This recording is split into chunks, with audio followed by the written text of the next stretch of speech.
I never thought I'd be shot in the face. We got it off the track. Shot at point-blank range. I thought I was fighting for my life. Still in the car, still got a gun. Trapped in a hail of gunfire, then carried to safety by her fellow officers. They were fantastic. Sorry. Officer Kayla Maher and her partner had responded to a neighbor's call of a suspicious vehicle Monday night. What followed nearly killed her. The gunman fired at Maher from just 5 feet away. Kayla.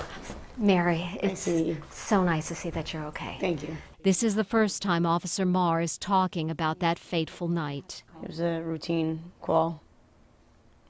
Didn't seem out of the ordinary until it was. 60 shots were fired that night on Marshall and Ridge roads. There was no coverage.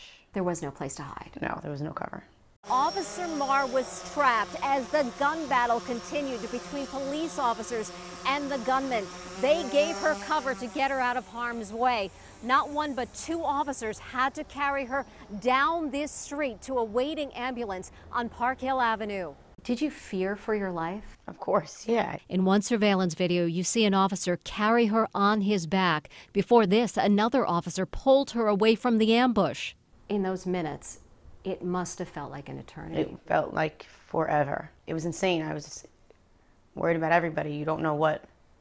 You can't see everybody. You don't know where everybody is. You don't know that everybody's okay. With all that gunfire, that one shot hit one person is unreal. No one knows better the danger she faced than her mother, Officer Susan Barry, who is retired from the NYPD. To hear that your daughter is shot in the face and then have her saying, "Hi, Mom," when you walk in, it's just, you know, she's been a champ through this whole thing. Then there's the matter of the gunman who just a week prior had been released by a judge in the Bronx after being caught with a semi-automatic handgun, 300 rounds of ammunition, and a machete. Hundreds of rounds of ammunition in this 17-year-old kid's bag with a gun prior to this. And what did you think he was going to do? I think it's disgusting. I think that I could have lost my daughter.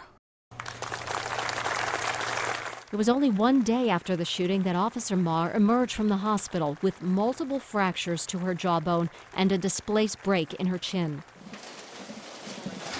Thoughts and prayers have poured in for Kayla from around the world, wishing her a speedy recovery. What was going through your mind when you finally realized you were safe?